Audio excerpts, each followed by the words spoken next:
Pour introduire cet exposé, je vais citer un passage de Jésus dans l'évangile de Matthieu, au chapitre 7, et à partir du verset 24, un passage qui est bien connu. « Celui qui écoute toutes ces paroles et m'obéit, celui-là ressemble à un sage. Le sage construit sa maison sur de la pierre, la pluie tombe, les rivières débordent, les vents soufflent et se jettent contre la maison. La maison ne tombe pas parce qu'on a posé ses fondations sur de la pierre. Mais celui qui écoute mes paroles et ne fait pas ce que je dis, celui-là ressemble à quelqu'un de stupide. Celui qui est stupide construit sa maison sur le sable, la pluie tombe, les rivières débordent, les vents soufflent et frappent la maison tombe et elle est complètement détruite. » Dans ce texte, nous voyons deux personnages différents, deux fondations différentes, mais une même tempête. Une même tempête. Et quand on voit la description de cette tempête, du vent, de la pluie, etc., eh bien, on peut faire une analogie avec notre société d'aujourd'hui. Je ne veux pas être catastrophique, chers amis, mais je veux être réaliste et concret. Et c'est vrai que notre monde actuellement subit des vagues et des vagues et des vagues et des vagues. Et donc, il est important de savoir sur quelle fondation nous bâtissons notre vie. Nous voyons dans ce passage qu'il y a une fondation qui est peu stable, le sable, et une fondation qui est forte, la pierre. Alors, quand on regarde notre société, quelques petits exemples de notre société, d'abord générale et puis après plus individuelle, même les grosses entreprises qu'on connaît actuellement, par exemple Twitter de M. Musk, eh bien, savez-vous que depuis son rachat, le réseau social a changé certaines règles de son jeu qu'a provoqué un retrait massif d'annonceurs. Et Twitter est actuellement en balance tellement il a de problèmes. Même Meta, la société mère de Facebook, suite à une intuition erronée de son dirigeant fondateur, elle a vu le cours de son action fondre plus vite que la neige au soleil, amenant ses actionnaires à perdre la bagatelle, c'est vite dit, de 650 milliards de dollars. C'est sûr que ce n'est pas une bagatelle. Quant à Amazon, sa valeur s'est effondrée, alors quand ces chiffres, on se dit, mais de 1000 milliards de dollars en 5 mois. Alors bien sûr que d'une manière ou d'une autre, toutes ces grosses entreprises, elles vont se relever. Néanmoins, beaucoup d'analystes financiers et politiques reconnaissent qu'actuellement, ce monde de colosses imposants vacille et beaucoup de personnes ayant mis leur confiance dans ces derniers sont stupéfaites de la rapidité de ces événements. Tout est brusquement plus rien. Mais si nous descendons un petit peu à notre niveau, eh bien aussi on est bouleversé. Vous êtes comme moi, l'inflation augmente, et puis la hausse du gaz, de l'essence. Nous voyons que notre monde a vraiment, on est secoué. Et ce n'est pas moi qui le dis, il y a eu un sondage de l'Institut de sondage IFOP, qui est quand même un institut de sondage assez sérieux. Eh bien, ils ont interviewé les Français fin décembre. Et ils ont posé la question par rapport à notre société, par rapport à l'avenir. Et savez-vous, les résultats, c'est incroyable. 83% des Français, 83%, c'est fort, considèrent l'avenir comme inquiétant. Donc on est vraiment dans le sujet. Notre monde dans lequel nous vivons est troublé par ces vagues successives. Et même, on le voit, regardez la télé comme moi, les restos du cœur, ils sont complètement dépassés par le nombre de gens qui viennent se servir. Et même la banque alimentaire, elle est sur le point de ne plus subvenir aux besoins, aux différents besoins, tellement les besoins sont importants. Je crois que vraiment notre monde est troublé. Je ne fais pas du catastrophisme, c'est la réalité, pas vrai? On vit cela. On est troublé. Un peu comme un homme qui chancelle, qui est ivre. Un peu comme ce bateau sur une mer déchaînée qui va de droite, de gauche. Notre monde est secoué. Internationalement, mais individuellement, nous sommes secoués. Et il est important de savoir, mais sur quoi je peux fonder ma vie pour pouvoir être tranquille. Alors avant de voir la vraie fondation, je me propose de voir avec vous d'autres fondations sur lesquelles certains hommes et femmes s'appuient en pensant que ces fondations peuvent leur apporter quelque chose de solide. Alors la première des fondations qui me vient en tête, c'est l'argent, la richesse, le fait d'avoir abondamment d'argent. C'est vrai que l'argent est utile. Il est utile pour manger, pour prendre des vacances. Tant que l'argent est un serviteur, il n'y a rien à dire. Mais quand l'argent devient un maître, alors là commencent les problèmes. Et je citerai deux exemples très concrets. Le fils de Giovanni Agnelli, le patron de Fiat, qui est maintenant décédé, qui s'appelait Edoardo. Il avait ce fils, et ce fils, on peut dire qu'il est né avec une cuillère d'argent dans la bouche, si on peut utiliser cette expression. Son père avait pensé à lui pour être président de cette entreprise de voitures. Eh bien, en l'an 2000, cette personne, avec sa voiture, s'est jetée du haut d'un viaduc et s'est suicidée, alors qu'il avait tout. Il avait tout, il avait l'argent, il avait la possibilité, toutes les portes étaient ouvertes pour satisfaire sa vie. Et puis un autre, on en parle beaucoup, bien qu'il soit mort depuis longtemps, c'est Freddie Mercury, le leader du groupe de rock Queen, dont un film est sorti récemment. Peut-être certains d'entre vous l'ont vu. Ce film, c'était Bohemian Rhapsody, qui racontait la vie de ce chanteur. Savez-vous que dans une interview peu avant sa mort, en 1991, il dit ceci, et je cite Fred Mercury. Écoutez ce qu'il dit. Il admet ceci. « Malgré le fait que j'ai amassé des millions et des millions de livres et que j'ai des milliers et des milliers de fans, je dois admettre que je suis actuellement l'homme le plus seul au monde. Le succès m'a apporté tout ce qu'un homme peut désirer, mais tout cela ne m'a jamais apporté la paix. » Des déclarations de Freddie Mercury. C'est triste, n'est-ce pas? Oui, chers amis, l'argent est utile quand il est un serviteur, mais quand il devient un maître, alors là, on commence à être déçu. Donc l'argent, c'est une fondation, mais elle n'est pas tellement solide. Et je pourrais citer d'autres exemples. Une autre fondation aussi sur laquelle les gens aiment, c'est la spiritualité. Est-ce que vous savez qu'en France, il y a presque autant de magiciens, de diseurs de bonne aventure que de médecins généralistes? Pourtant, c'est la réalité.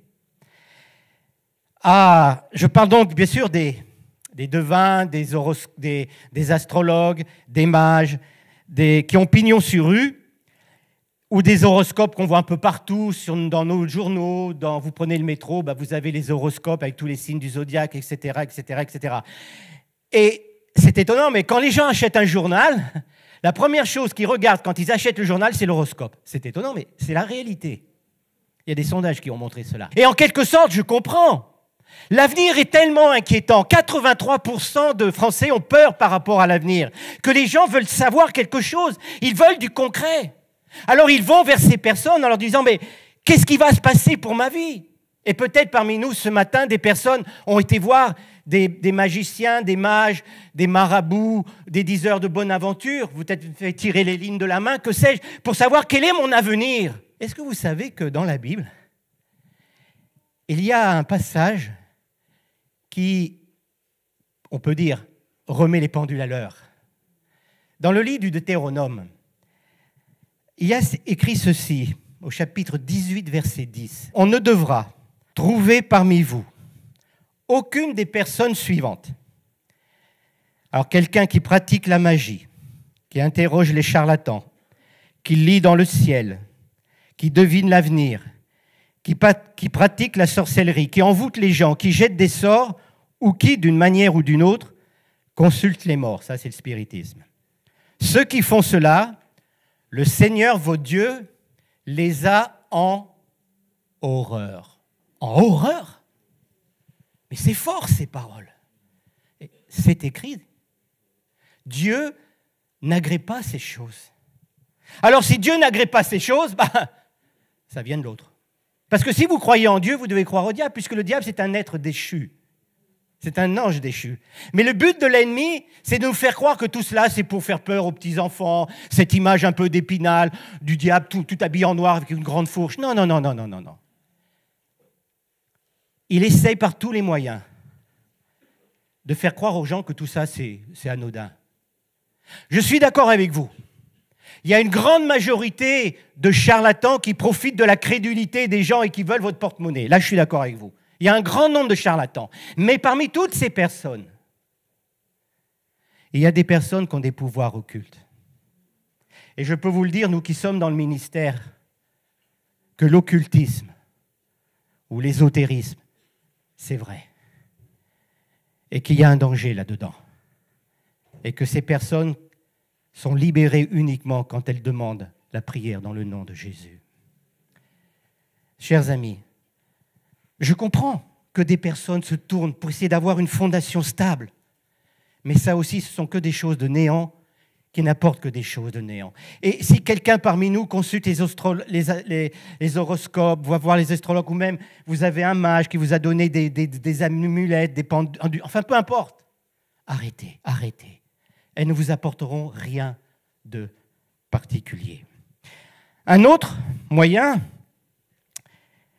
et ça malheureusement, ça revient d'actualité, vous voyez, je suis très concret. C'est tout ce qui est du domaine de la drogue sous toutes ses formes.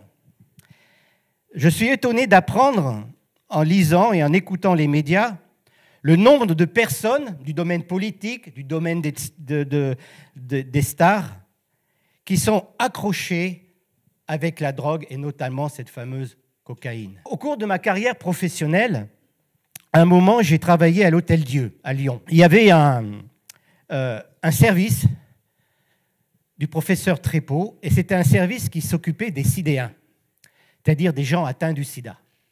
Et donc, je travaillais dans ce service. Et vous savez que quand vous allez voir un kiné pour un problème de dos, une cheville, un genou, ben, vous parlez de la pluie, du beau temps, voilà, vous parlez, donc on discute avec le kiné. Et donc, en soignant mes patients, ben, je parlais avec eux. Parce que la plupart d'entre eux, c'était au début du sida, hein. C'était pas maintenant, c'était au début du sida, c'était donc dans les années 90. On ne connaissait pas encore très bien les modes de transmission. Mais 90% des gens, des personnes qui étaient dans ce service, étaient des toxicomanes à l'héroïne. Donc, ils se passaient leur seringue et malheureusement, ils s'injectaient ainsi le VIH. Et je discutais avec eux. Et voilà ce qu'ils me disaient. La plupart, hein. Oh, on prend de la drogue, prendre l'héroïne, c'est pour essayer de trouver quelque chose de stable, qui nous mène dans un monde magnifique. Et il me disait, quand on prend une dose, oh, on se sent dans un monde complètement irréel, on se sent heureux, on se sent détendu. Mais quand l'effet de la drogue s'arrête, c'est pire que l'enfer. Et puis un dernier fondement, mais il y en aurait beaucoup d'autres, de fausses fondations. Et ce fondement va me permettre d'aborder ensuite vers la vraie fondation. C'est la philosophie. Ah, c'est important la philosophie. Pourquoi je suis ici sur cette terre ? Est-ce qu'il y a une vie après la mort ? Certes, on peut trouver des réponses, mais la réponse avec un grand R, jusqu'à présent, on ne l'a pas trop trouvée. Et je citerai comme transition un philosophe français, un mathématicien français, un homme d'une intelligence extraordinaire, Blaise Pascal. Je cite. « Il y eut autrefois dans l'homme un véritable bonheur, dont il ne lui reste maintenant que la marque et la trace vide qu'il essaie de remplir inutilement avec tout ce qui l'environne, recherchant dans les choses absentes le secours qu'il n'obtient pas dans les présentes. Or, toutes sont inadéquates, parce que ce gouffre infini ne peut être rempli que par un objet infini et immuable, c'est-à-dire Dieu. » Eh bien, il a tout dit. Il parle d'un Dieu. Mais de quel Dieu ? Ce n'est pas un Dieu religieux que Blaise Pascal parle là-dedans. Parce que quand vous regardez l'histoire de Blaise Pascal, en permanence, il a été en opposition avec le clergé et avec les légalistes. Ce n'était pas un Dieu religieux.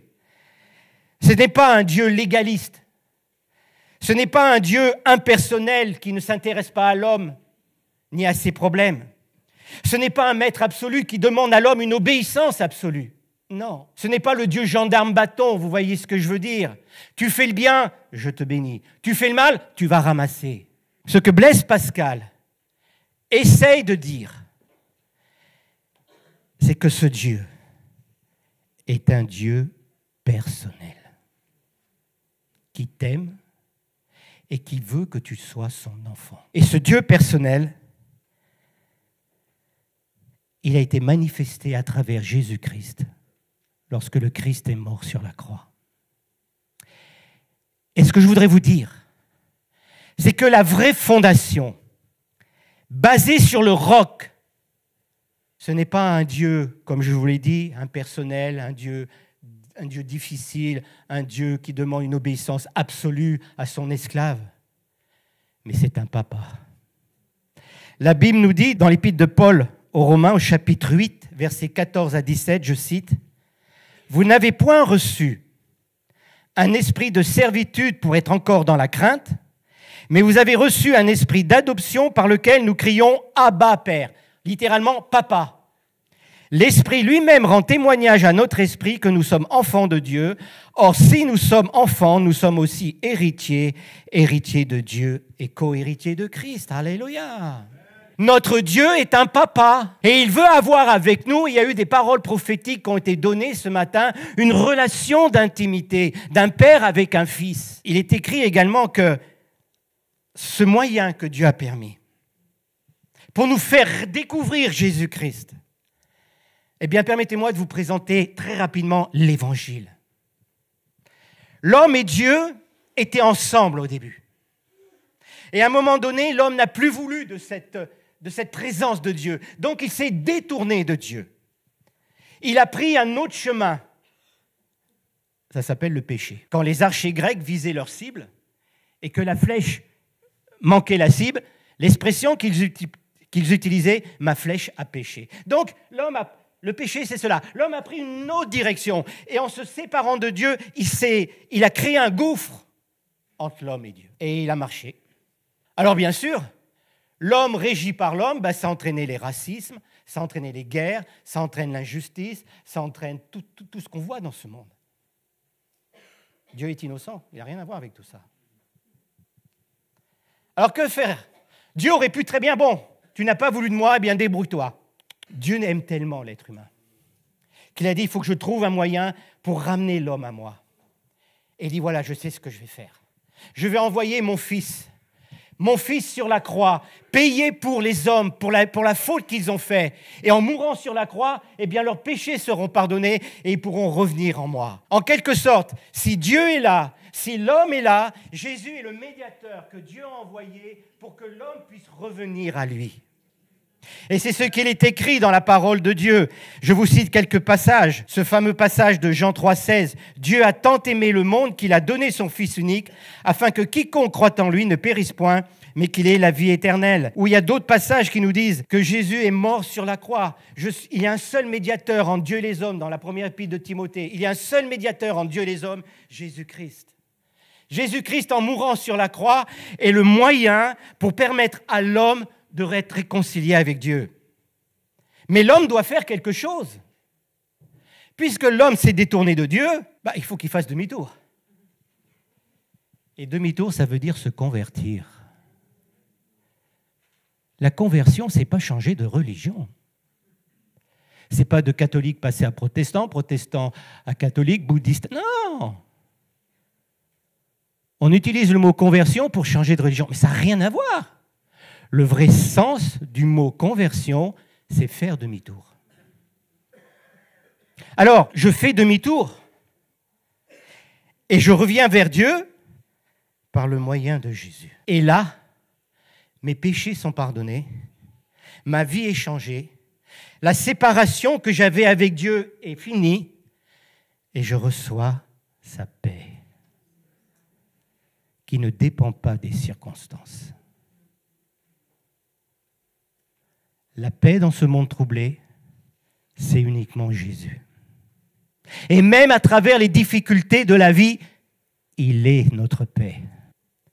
La paix que Jésus m'a donnée, elle est là. Elle ne dépend pas des circonstances. Parce que c'est une paix qui est basée sur une vraie fondation, qui ne dépend pas des circonstances. Et je sais une chose, chers amis, depuis toutes ces années où j'ai mis ma confiance en Dieu, oh oui, je reconnais, parce qu'on est tous pareils, la vie a ses hauts et ses bas, ses beaux moments et parfois des moments un peu plus difficiles. Mais jamais, jamais, Jésus ne m'a abandonné. Toujours, il m'a montré sa paix et sa présence. Et c'est pour ça que je vous le déclare ce matin, dans le nom de Jésus, que la seule pierre angulaire sur laquelle nous pouvons baser notre vie, c'est Jésus, le Fils de Dieu. Alléluia. Et lui seul. Parce qu'il est mort sur une croix pour chacun d'entre nous. Lorsqu'il était sur la croix, il a prononcé ces paroles. Eloi, Eloi, lama sabachthani, mon Dieu, pourquoi m'as-tu abandonné? Ça voulait dire que tous mes péchés, mon péché, cette séparation avec Dieu est venue sur le Christ. Et en mourant sur la croix, il a été le médiateur entre l'homme et Dieu. Voilà ce qu'est l'Évangile, chers amis. Dieu t'aime. Il a tant aimé le monde, Jean 3,16, qu'il a donné son Fils Jésus-Christ, afin que quiconque croit en lui ne périsse point, mais qu'il ait la vie éternelle. Alléluia.